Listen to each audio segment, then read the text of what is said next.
A black CEO reached for the scanner at his own mansion gate, and a security director blocked his hand before anyone realized he owned the place. He had been out since 5:30, 6 miles through the streets bordering Silverwood Estates and back, still in his running clothes when he came up the access lane.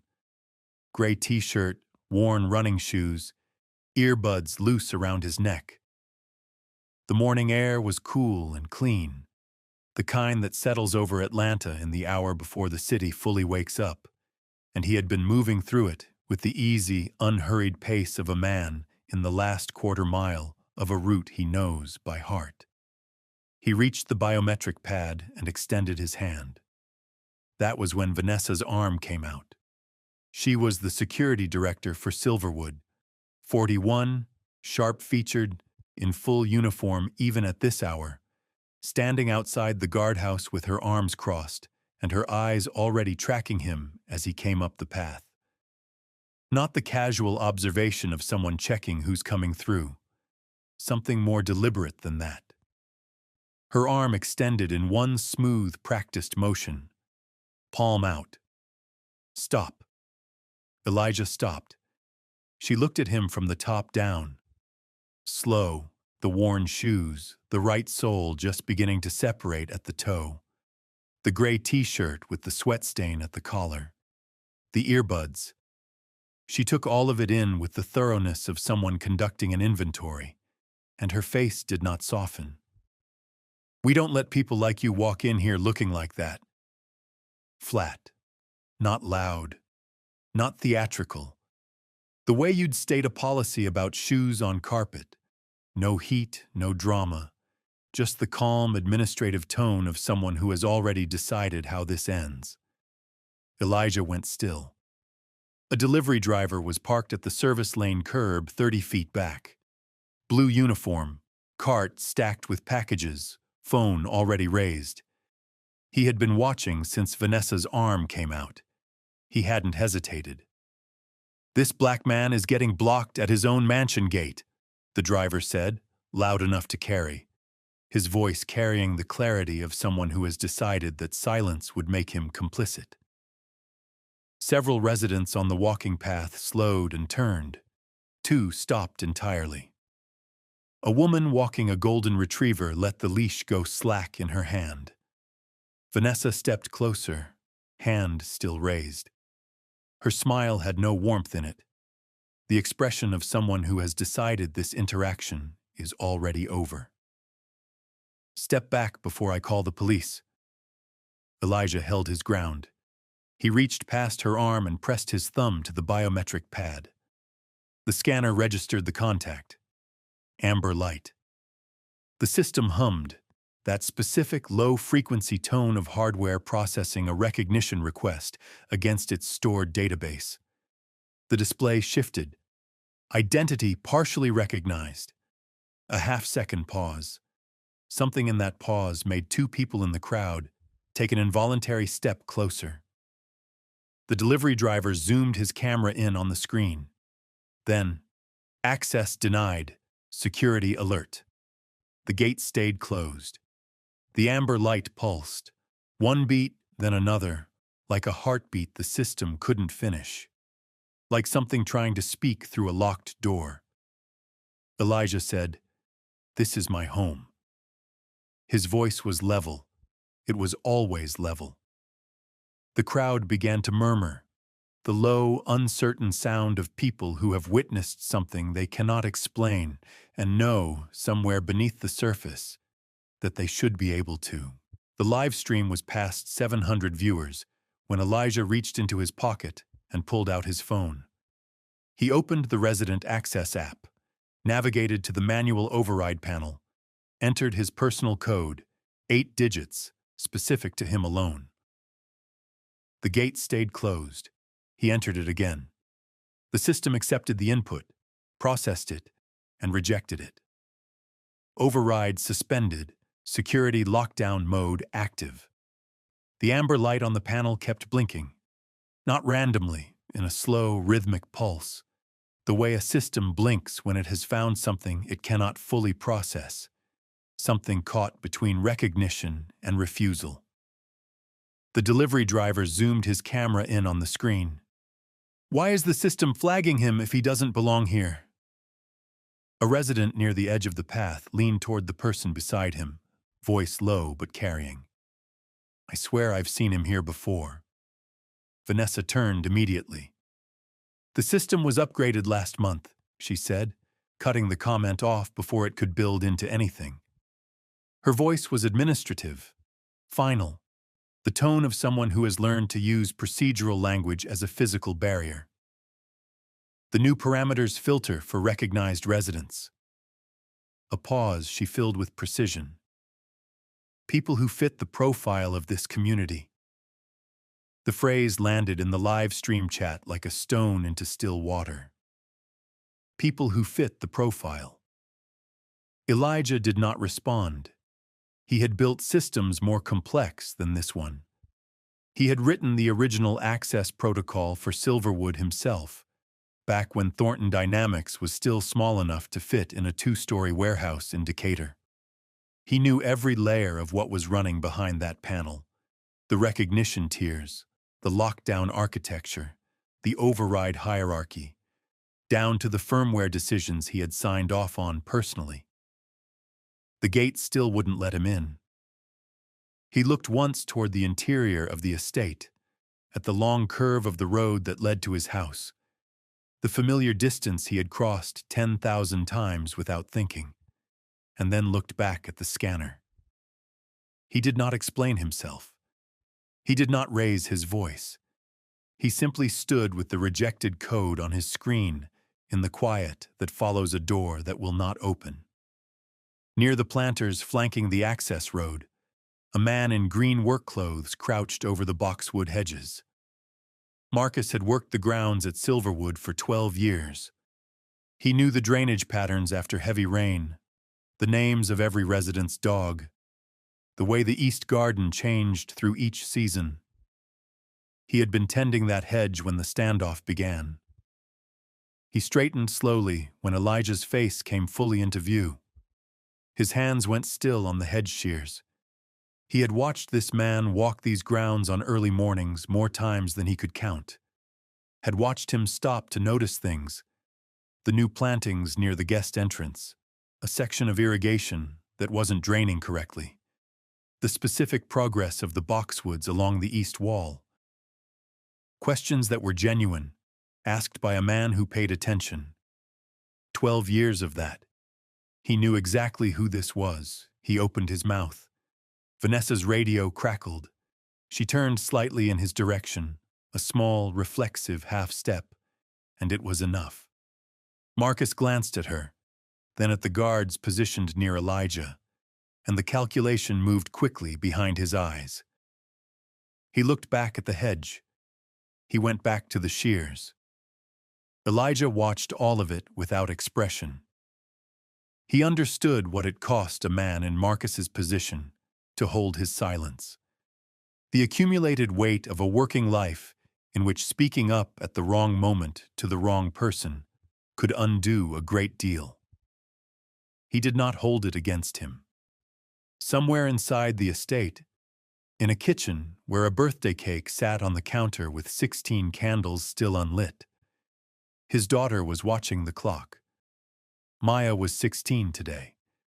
She had asked him the night before, in that careful tone she used when she was trying not to seem like she needed something, if he would be home for her birthday dinner. He had promised her he would. He had meant it when he said it, and he meant it now. Standing outside a locked gate in the morning air, the promise still intact, even if the path to keeping it was not. The live stream was past 1,400 viewers. The gate did not open. Vanessa made a decision. Elijah watched it happen. A tightening of her posture, a shift in her eyes from reactive to deliberate. She had been managing a situation. Now she was going to control one. There was a difference, and he could read it clearly. She brought the radio to her mouth and clicked it twice. "All units, this is Director Caldwell. We have a suspicious individual attempting unauthorized entry at Gate 1. Request backup immediately. Open channel, audible to everyone within 20 feet. The delivery driver's phone swung immediately to the radio in her hand. Suspicious individual. Two residents on the path exchanged a glance. The woman in the pale blue coat folded her arms. A man who had been drifting away turned back, drawn the way people are drawn to exactly the thing they know they should walk away from. Two guards came through the guardhouse door within 90 seconds. Both large, both in full uniform, moving with the practiced coordination of people who had run this drill before.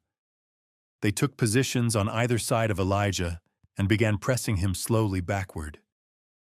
Not with force, but with the patient physics of two large bodies reducing available space. One of them placed a hand on Elijah's shoulder, not forcefully. But the message was physical and clear. You are being managed. Elijah looked down at the hand on his shoulder the way you look at something that has touched you without asking. Acknowledgement without submission. He did not move. You're going to want to remove that, he said. Quiet. Almost conversational. The guard, young, maybe 23, a tightness around his jaw that said this was not a comfortable moment for him, held the contact one beat too long, then two. Then he eased his hand back and fixed his eyes on a point slightly past Elijah's shoulder, the practiced non-expression of someone who has been trained to follow instructions and is currently unsure which instructions apply. A well-dressed man near the edge of the crowd spoke up, addressing no one in particular, but pitching his voice to carry. If you actually lived here, you'd know how access works. The careful neutrality of a man who considers himself fair and believes that stating the obvious is sufficient. In the crowd's quiet agreement with that tone, no one objecting, no one pushing back, something solidified. A shared story formed the way shared stories always form in public, not through discussion, but through the simple failure of anyone to say otherwise. Then a woman came around the bend of the walking path. Late 60s. Silver hair, good coat. The walk of someone who had lived at Silverwood long enough to feel proprietary about it. She slowed when she saw the scene. Her eyes moved across the guards, the crowd, and found Elijah. She knew him.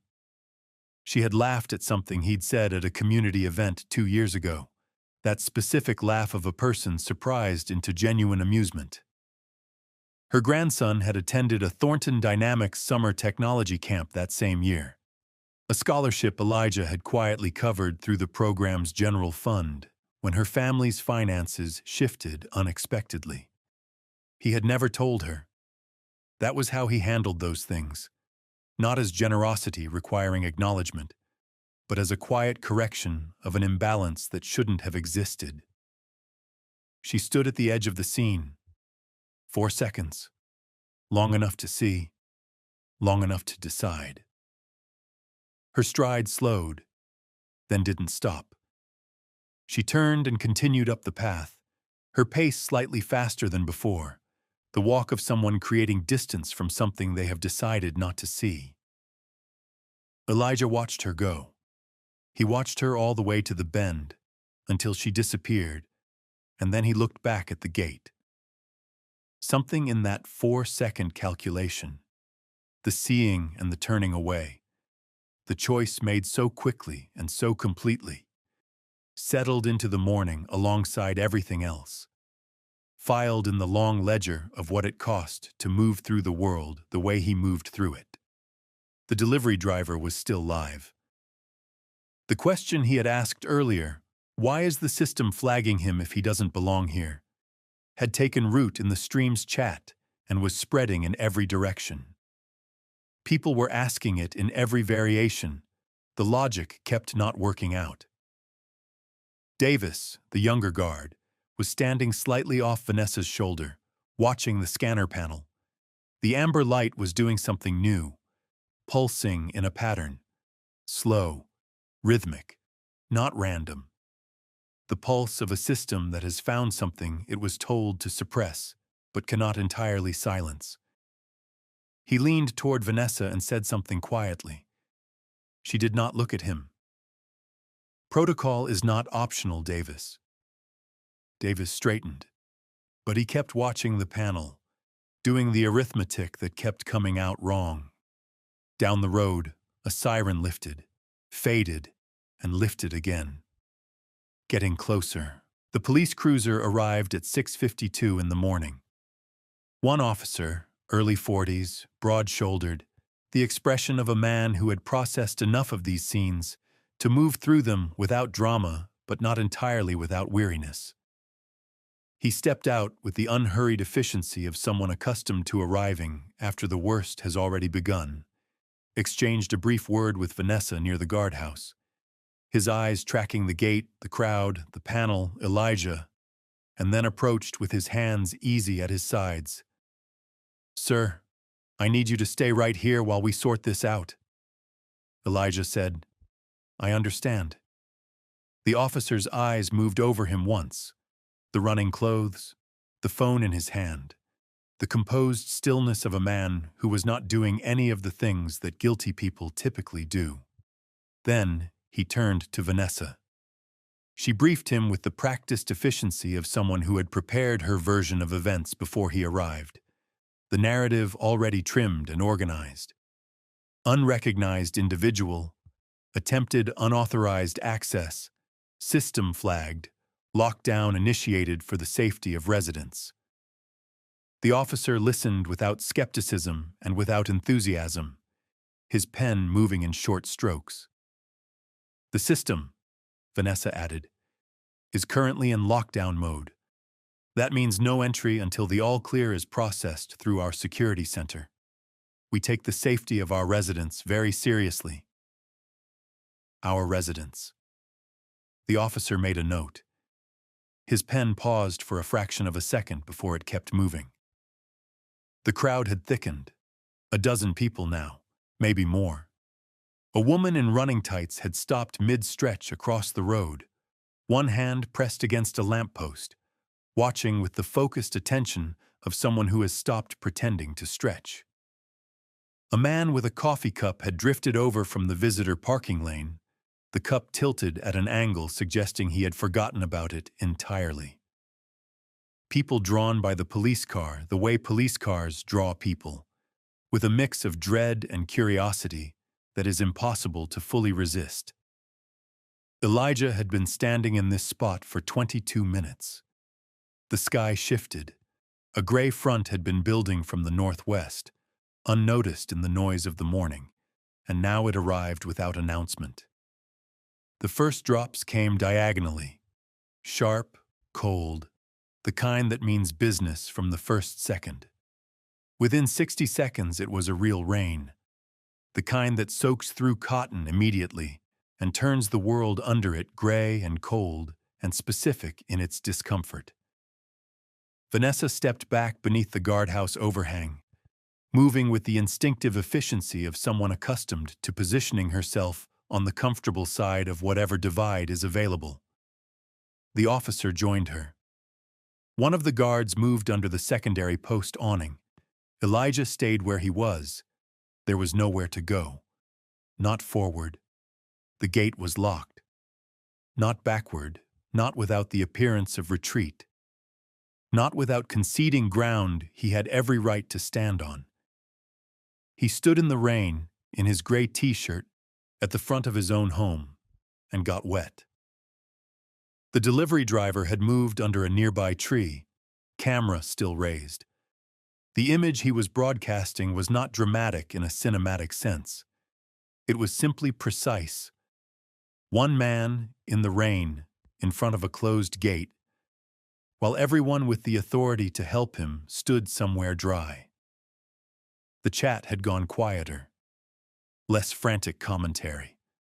Something heavier settling in its place. Then Elijah's phone vibrated. He looked at the screen. A video call. The thumbnail showed a girl with his eyes and her mother's mouth, dark, curly hair pulled to one side, wearing a blue sweater he had watched her pick out at a store in Midtown 3 weeks ago. Behind her on the counter, a white frosted birthday cake. 16 candles arranged in 2 rows of 8, every one of them unlit. She had waited 32 minutes, and she had not blown them out without him. He answered. Maya's face filled the screen. She had been crying. The redness was there, the kind that comes from sustained effort rather than a single moment, from holding something back for a long time in a quiet kitchen with nothing but a clock to watch. She was smiling now, the smile she used when she had decided to make things easier for him, when the smile itself was the decision she was making on his behalf. Daddy. Her voice was careful, controlled. Are you coming? I didn't blow the candles yet. He held the phone with both hands. He looked at her face, her careful smile, the 16 unlit candles behind her, the kitchen warm and yellow lit on the other side of a gate he could not open. He thought about the morning she was born, about the drive from the hospital to this house the first time, how he had gripped the steering wheel the whole way home, aware with every mile of how much there was now to protect. He thought about all the mornings since, the small, ordinary mornings that accumulate into a life, and how none of them had asked of him what this one was asking. He could not tell her where he was. He could not say any of it. He opened his mouth, nothing came out. Dad? Her voice dropped. Are you okay? He looked at her face on the screen, her careful smile, the unlit candles, the distance he could not close. He held the phone and said nothing. The call ended. He stood in the rain with the phone at his side. The gate's amber light blinked on, blinked off, patient as a metronome, steady as a question no one had answered yet. The officer had been watching him during the call. His notepad dropped to his side. He turned to Vanessa. Is there any way to verify identity outside the system? Driver's license, community card, anything? Protocol is the system, Vanessa said. The system is in lockdown. Any override request has to come through the security center, and that office doesn't open for another 40 minutes. The officer wrote something on his pad. He wrote it slowly. 40 minutes. The cake had 16 candles in it. They were still unlit. The rain continued. Elijah pocketed his phone, stood still for a moment, and made a decision. Not a loud one. He opened the phone again and navigated past the resident app, past the override panel, deeper into a part of the system that no security director, no community administrator, no contracted operator had access to.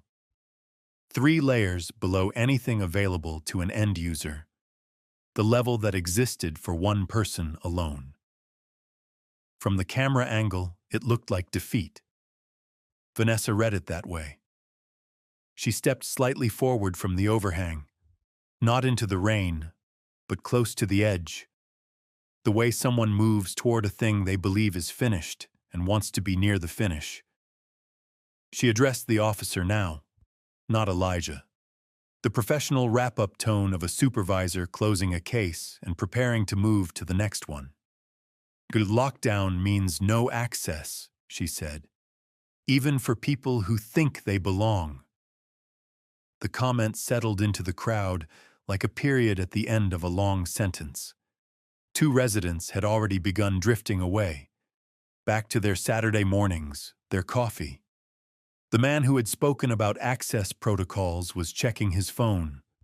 The scene had apparently reached the point where it could be left. Elijah looked at the screen in his hands. The log loaded. 47 lines of activity, each time-stamped to the second. He scrolled through them quickly, reading the format he had built himself, the same clean architecture he had designed in a warehouse in Decatur 17 years ago. refined through hundreds of deployments since. He found what he was looking for. His jaw tightened. One small, controlled movement. The lockdown had been triggered manually, not by the automated threat response system that required a confirmed intrusion signal, a real breach, something the system itself had verified. This had been triggered through a security director override, a legitimate permission built into the system for genuine emergencies, logged at 6:41 a.m. His biometric contact had registered at 6:42. She had locked him out before he reached the gate. She had seen him coming up the access road, a black man in running clothes, and made a decision, and used the authority of her position to encode that decision into the infrastructure of the system, and then stood under her dry overhang and called it protocol. He read the timestamp a second time. Then he pressed two buttons and opened the only channel in the system that bypassed everything below it. Every lockdown state, every director-level control, every protocol layer. The channel built for one specific purpose: restoring a system that had been deliberately misused by someone entrusted to operate it. He pressed execute. For a moment, nothing happened. The amber light held. Rain dripped from the gate in a thin curtain. Vanessa smoothed the front of her jacket, the composed finishing gesture of someone ready to move on. Then the scanner panel went dark. 1 full second. Clean, total, the silence of a system drawing breath before it speaks. Then it came back. Deep, steady blue. Not a standard status color. The color the system used only when something at the root level had just rewritten everything below it. The gate motor engaged. Not a test pulse.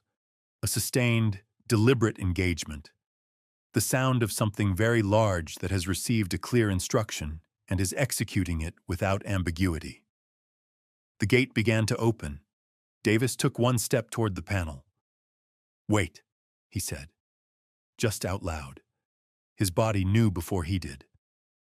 The delivery driver's camera swung hard to the gate, to the moving bars, to the deep blue light, to the access log updating on the screen in real time. "Wait, something just changed. Look at the screen." The gate was a third of the way open. Vanessa's head turned to the panel. The finish she had been wearing cracked, precisely along one clean line, the way a very exact thing cracks when the force applied to it exceeds what it was built to hold. She looked at the blue light, at the log scrolling upward, each new entry in blue instead of red.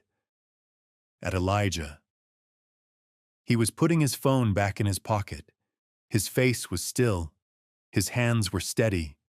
His t-shirt was soaked through.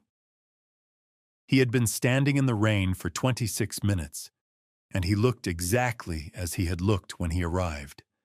Unhurried, patient. The expression of a man who has always known this was going to be the outcome and simply needed to wait for the moment the evidence agreed with him. The gate kept opening. Residents who had been drifting away stopped moving. The woman in running tights across the road went completely still. The man heading toward the exit turned back around. The gate's system speakers, recessed into the stone archway, so rarely used that most residents had forgotten they existed, produced a clear, synthesized voice over the sound of the rain. Override request detected. Administrator access confirmed. Resuming normal operation. Davis stared at the screen, at the access log updating line by line, each entry blue instead of red. He looked at Elijah the way you look at someone you should have recognized an hour ago. The gate finished its full arc and locked open with a deep mechanical click. 3 seconds of silence. Then every device updated at once. The guardhouse monitors, the tablet in Vanessa's hand, Davis's console, the radio in the secondary booth, all of them simultaneously. every screen rewriting itself with the same words. Owner presence detected. Security override by Elijah Thornton. The guardhouse audio system pushed it out into the access lane in the same calm, synthesized voice. Owner presence detected. Security override by Elijah Thornton. The crowd went silent, all at once, like a wire cut. The delivery driver's phone was still live, still held high, and the camera swept the access lane. The officer's face, the residents along the path, Vanessa's tablet glowing blue in her hands, the guards standing very still. It caught the exact expression that moves through a crowd when it discovers it has been wrong about something in public. Not just surprise, but the involuntary internal accounting that follows. The rapid reassembly of a story that no longer fits the evidence. The livestream chat exploded. He owns this place. Wait! The system just said his name. Owner. He is the owner. Oh no, 3,000 new viewers in under a minute. The clip had already been shared to 4 other platforms. A journalist covering Atlanta business had screenshotted the system broadcast and was drafting a post. From the far end of the access lane, an older man in a rain jacket stepped forward. Late 70s, a Silverwood resident since the community's 3rd year. A man who had been present since the beginning and had waited, with the patience of someone who knew exactly when to speak, for the moment that was now. He moved steadily, with the unhurried authority of someone who has earned the right to take up space. I have known this man for 9 years, he said. To the crowd, to the officer, to the camera, to all of it without distinction. He founded this community. This is Elijah Thornton. If you don't know that name, you should. No drama, just fact, delivered with the full weight of 9 years behind it. 2 residents who had been backing away quietly stopped entirely. The woman who had continued up the path earlier had apparently turned around. She was standing at the edge of the access lane now, 20 yards back, not approaching, but not leaving, with the expression of someone paying a debt in attention that they should have paid in action. The officer turned fully toward Vanessa. Notepad closed. Posture shifted from neutral documentation into something more deliberate. The stance of a man who has been given one version of a story and has just watched it come apart in real time. Vanessa had not moved. She was holding her tablet with both hands. The blue light of the screen reflected upward onto her face, staring at the words the way someone looks at something they cannot make stop being true. They didn't change.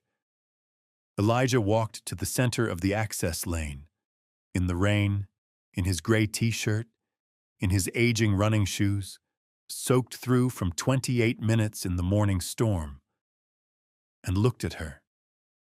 He looked at her with the attention of a man who has been here before and has learned what not to spend on it. Not anger, not satisfaction, just attention. Clear, direct, fully present. The gaze of someone who understands that what happens in this moment will outlast the morning. Security should protect people, he said, not your prejudice. Even, clean, nothing after it needed. He looked to the officer. The system logged everything from 6:41 onward. Timestamps, access attempts, the manual lockdown initiation. Your department will have a full copy today. The officer nodded. He had moved entirely from one conversation into another. Elijah opened the administrative console and navigated to the personnel access module. The Silverwood security team roster, Vanessa at the top, Davis below her. The backup guards, the overnight team, the patrol, 14 names. He turned the badge authorizations off. All 14. One action. 4 seconds. Every badge reader on the property sent a simultaneous deactivation ping. The LED on Vanessa's belt went from green to dark. On Davis's badge, on every guard's badge, on the patrol unit across the estate, all dark. "Effective immediately," Elijah said, "for the officer, for the crowd, for the 42,000 people watching a live stream from a delivery driver's phone, and mostly because it needed to be said here, out loud, in this place. The entire security team is terminated. A transition team from Thornton Dynamics will be on site within the hour." Vanessa opened her mouth. Every device updated again. Security team credentials revoked. Security management transferred to Thornton Dynamics administrative control. Her mouth closed. The rain began to ease. It softened into a light drizzle, and the stone of the gate and the hedges along the access lane caught the returning light and held it in small, bright drops along every surface. The morning was gray but gentler now, the hard edge of the storm moving south, leaving behind the clean, washed air that follows a morning rain in Atlanta, the kind that makes everything look slightly more honest than it did before. Vanessa stood in the access lane with a dark badge on her belt and a locked screen on her tablet. The uniform was still in place. Everything the uniform had represented was gone. She brought the radio to her mouth and pressed transmit. Nothing. System locked. Her permissions, down to communication, had been suspended the moment the credentials were revoked. She was holding a piece of hardware that no longer knew her name. She set the radio on the guardhouse counter with a precision that was out of proportion to the moment. The careful placement of someone who has run out of authoritative things to do and is filling the space with small, controlled gestures that feel like the last ones available. The officer was on a call at the side of the lane, something quieter than dispatch. The flat tone of a professional adjusting a record in real time, recalibrating the shape of the morning's events. He glanced at Elijah once during the call, a brief look, deliberate, carrying the weight of a man who understands he arrived at the wrong conclusion and is not comfortable with that, and looked away again. The crowd redistributed. Some backed away quietly, hoping the gradual movement wouldn't be noticed. The man with the cable-knit sweater had his hands deep in his pockets and his eyes on the middle distance, somewhere above the hedge line, studying nothing with great attention. The woman who had passed Elijah on the path, who had stood at the edge of the scene for 4 full seconds and chosen to keep walking, was standing near the hedge line now, not going anywhere. She was not looking at Elijah, and she was not looking away. She was standing in the posture of someone who has arrived at a reckoning they cannot leave, holding something they are going to have to keep holding for a while. The older man who had spoken was still there. He had not backed away through any of it. Not during the reveal, not during the firings, not during the slow dispersal of the crowd. He stood just inside the open gate's arc, solid and unhurried. He had not backed away. That was enough. Davis came forward. He didn't come with the guardhouse formality. He came the way a young man comes when he has been wrong about something significant and has decided that saying so matters more than protecting himself from the discomfort of it. Without rehearsing it, without softening it with context, just walking directly toward what he needed to say. "Sir." He stopped a few feet away. "I want to apologize. No qualifications, no self-exoneration, no preamble. I should have said something when I could. I'm sorry." Elijah looked at him, at his jaw, at his eyes, at the straightness of his posture, which was the posture of someone not hiding from what he had just said. "Okay," he said. Just acknowledgement. A door left open by one word, and the respect of not making more of the moment than it was. Davis nodded and stepped back. Marcus had been holding his distance near the far planter since the gate opened, present, visible, measuring the room with the careful attention of a man who has spent 12 years learning which moments are his to enter. When the crowd had thinned enough that approaching felt right, he came forward with his work hat held in both hands in front of him. He stopped in front of Elijah and bowed his head, small, deliberate, entirely personal, carrying none of the automatic deference of a contracted employee, and all of the genuine respect of a man who has watched another man for 12 years and knows exactly who he is. He said nothing. 12 years of early mornings, of watching Elijah notice things that most people walked past. All of it was in the bow, and it was more than enough. Elijah put a hand on Marcus's shoulder. Brief, steady, then let go. Vanessa picked up her keys from the guardhouse hook. She did it without drama, the simple mechanical gesture of a person completing the last task available. She did not look at Elijah. She walked to her car in the staff lot and got in. The other guards followed at intervals, collecting their things in silence, each one retrieving what was theirs and filing out with the subdued efficiency of people who have read the room and understood it has nothing left for them. The last one out turned off the guardhouse interior light. The small yellow rectangle of the window went dark. The officer wrapped up his call. He walked back to Elijah. "I'll need the full system log when you can get it to me," he said. "The pre-lockdown timestamps specifically." "You'll have it by end of day," Elijah said. "I'd ask that you note the 6:41 initiation in your report. She locked the gate before I got there." The officer held his gaze. "I understand," he said. And from the way he said it, simply without qualification, it was clear that he did. Elijah looked at the gate, at the brushed steel archway and the path beyond it, familiar as his own handwriting, at the morning light coming back through the thinning clouds. He turned to face what remained of the crowd, the older man near the gate, Marcus off to the side, a few residents still watching.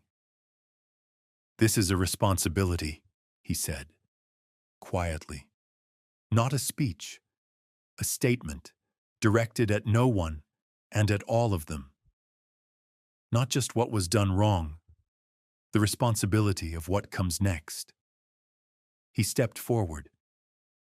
He crossed the threshold of his own gate for the first time that morning, walking through the archway on the road he had helped build, and behind him the gate stayed open in the soft gray light. Unguarded, as it had always been meant to be, the house was warm. He felt it before he opened the door. The warmth of a house that had been held together in his absence. The specific quality of a home where someone has been waiting. His shirt was still damp from the rain. His shoes made small, quiet sounds on the front steps. He opened the door. The entrance hall was quiet in the way that houses are quiet when everyone inside has been listening for a door. The kitchen light was on at the end of the hallway, the soft yellow light they used in the mornings. The house smelled like coffee, butter, and vanilla frosting. He walked down the hallway. Maya was in the kitchen. She was sitting at the counter in her blue sweater, dark curly hair pulled to one side, her hands folded in front of her on the counter with the deliberate stillness of someone who has decided that moving would be a kind of giving up. The birthday cake was on the counter in front of her. White frosting, 16 candles arranged in 2 precise rows of 8, every single one of them unlit. She had not blown them out without him. 38 minutes in a quiet kitchen with a cake and a clock, and she had not started without him. She had sat here and waited because she had decided, at some point during those 38 minutes, that he was going to come. Not hoped. Decided. She looked up when she heard his footsteps in the hallway.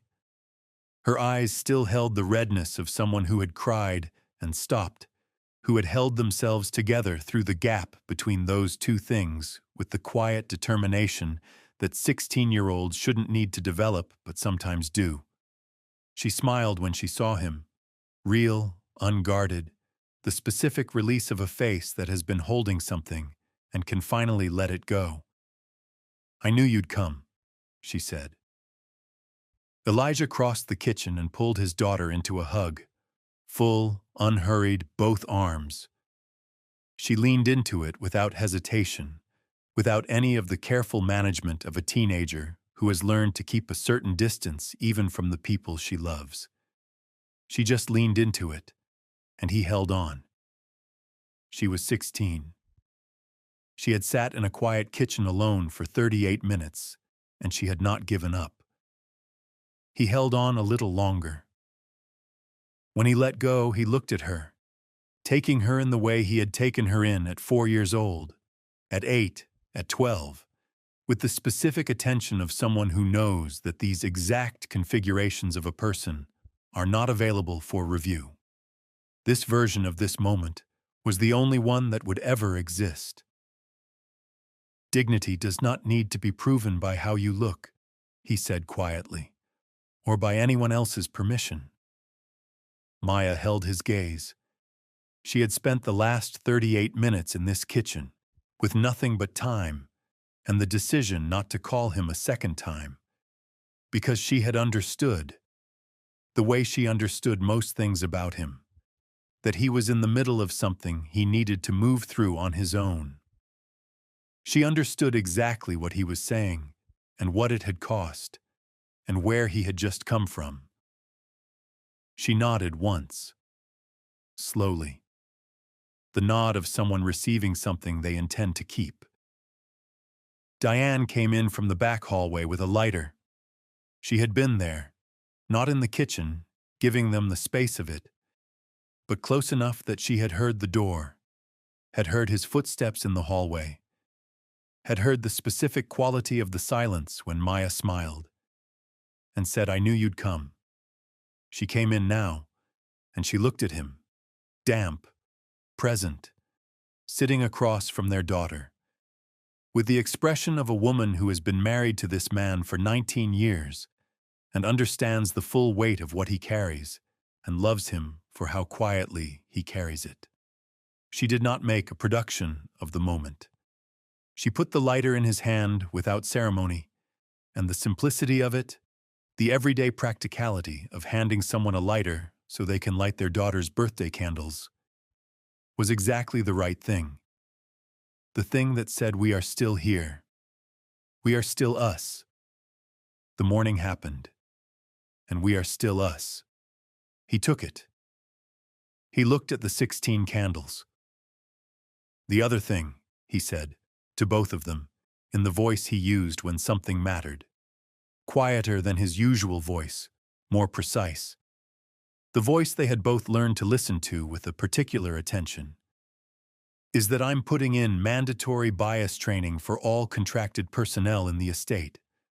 Third-party curriculum, effective this month. A condition of every future contract. Security, every role." Maya looked at him steadily. The chemistry test on Monday, the birthday dinner, the 38 minutes in the kitchen. She set all of it aside and looked at him with the full attention she reserved for things that deserved it. "Because of what happened at the gate." "Because of what happens everywhere," he said, "every day, to people who don't own the company." The kitchen was quiet for a moment. The refrigerator hummed. Outside, the last of the rain dripped from the eaves in uneven intervals, the storm finally running out of things to say. The morning light, coming through the kitchen window now clean and direct, fell across the white frosting of the birthday cake and the 16 unlit candles and the counter where Maya's hands were still folded. Then Maya. "We should put that in the community newsletter." He almost smiled. It was the right thing to say. Practical, direct. her mother's instinct for the concrete next step dressed in her own voice. "I'll think about it." He lit the candles, all 16, one by one, the small flame moving steadily down each row, catching each wick and holding. And with each one, the kitchen grew slightly warmer, slightly more itself, slightly more the version of this morning that it had always been supposed to be. He took his time with it. There was no reason to rush anymore. The gate was open behind him. The rain had stopped. The morning had resolved into something he could bring to this kitchen table. And he lit each candle with the same quiet care he brought to everything that mattered and could not be undone once it was done. When the last one caught, he set the lighter down.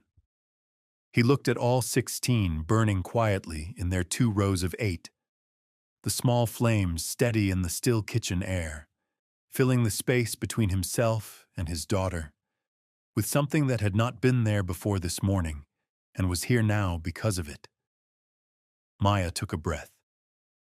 She looked at the candles with the focused seriousness she brought to everything she intended to do correctly. Her father's quality, his particular brand of care that treated small things as worth doing right. And then she leaned forward and blew them all out in one smooth, even arc. 16 threads of smoke curled up from 16 spent wicks and dissolved one by one into the warm kitchen air. Diane sat beside him and placed her hand over his on the counter. He turned his hand over and held hers. For a moment, the 3 of them were simply in the kitchen together, the unlit cake between them, the smoke still clearing, the morning outside the window going clean and bright. And it was enough. It was more than enough. Outside, the rain had stopped entirely. Atlanta does this after a morning storm. The air turns clean and specific, sharp with recent water, the light returning to something direct and unambiguous, the world coming back into focus after the gray blur of the weather. Elijah stood from the counter and held out his hand to Maya. She looked at it for a half-second. That particular half-second of a teenager deciding whether the gesture is one she'll accept or one she'll find embarrassing. And then she took it, without hesitation, without the careful coolness that 16 sometimes requires. She just took it, the way she had taken it at 4 and at 8 and at 12, and they walked out through the kitchen door and into the garden together, side by side along the stone path, the morning quiet around them, the hedges and the grass still glistening from the rain.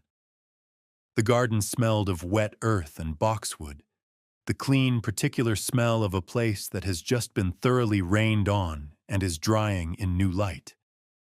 Marcus was out there.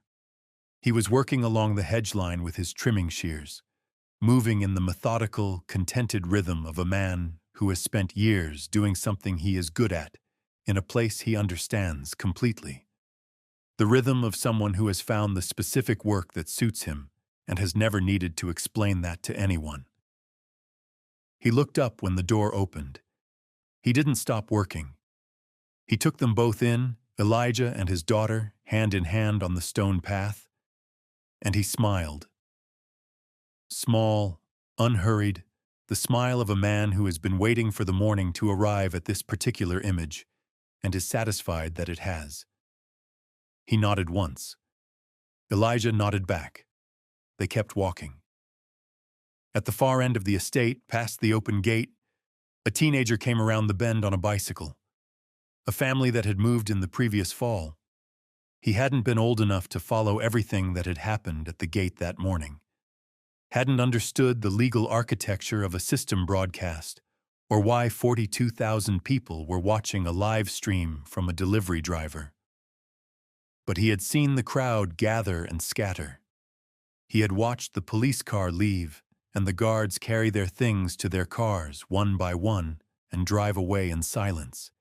And he had felt the shape of something even without its name. The outline of a principle he didn't yet have the language for, but would, someday, in some other context. on some other morning when he needed it. He coasted past the open gate and slowed without meaning to. He looked at the path beyond it, at the two figures walking through the garden in the morning light, a man and a girl, hand in hand, unhurried, moving through something that had tried to take something from them and hadn't succeeded, moving through it the way people move through things that are already behind them. He watched them with the open attention of someone who has no name yet for what he is seeing, but knows it will come to him later. He kept riding. In the garden, Maya leaned her head briefly against her father's shoulder as they walked. Just a second, instinctive, unself-conscious, the gesture of someone not thinking about it, just doing it. Then she straightened, and they kept walking, and the morning moved around them, and the gate was open behind them, and the garden was wet and bright and clean. He didn't say anything. He didn't need to. Behind them, through the kitchen window, the birthday cake sat on the counter with 16 empty candle holders and a thin smear of melted wax at each one, and the warm light of the kitchen held it all. The cake, the counter, the cups of coffee going cold, the lighter sitting where he had set it down. The gate was open. The morning was clear.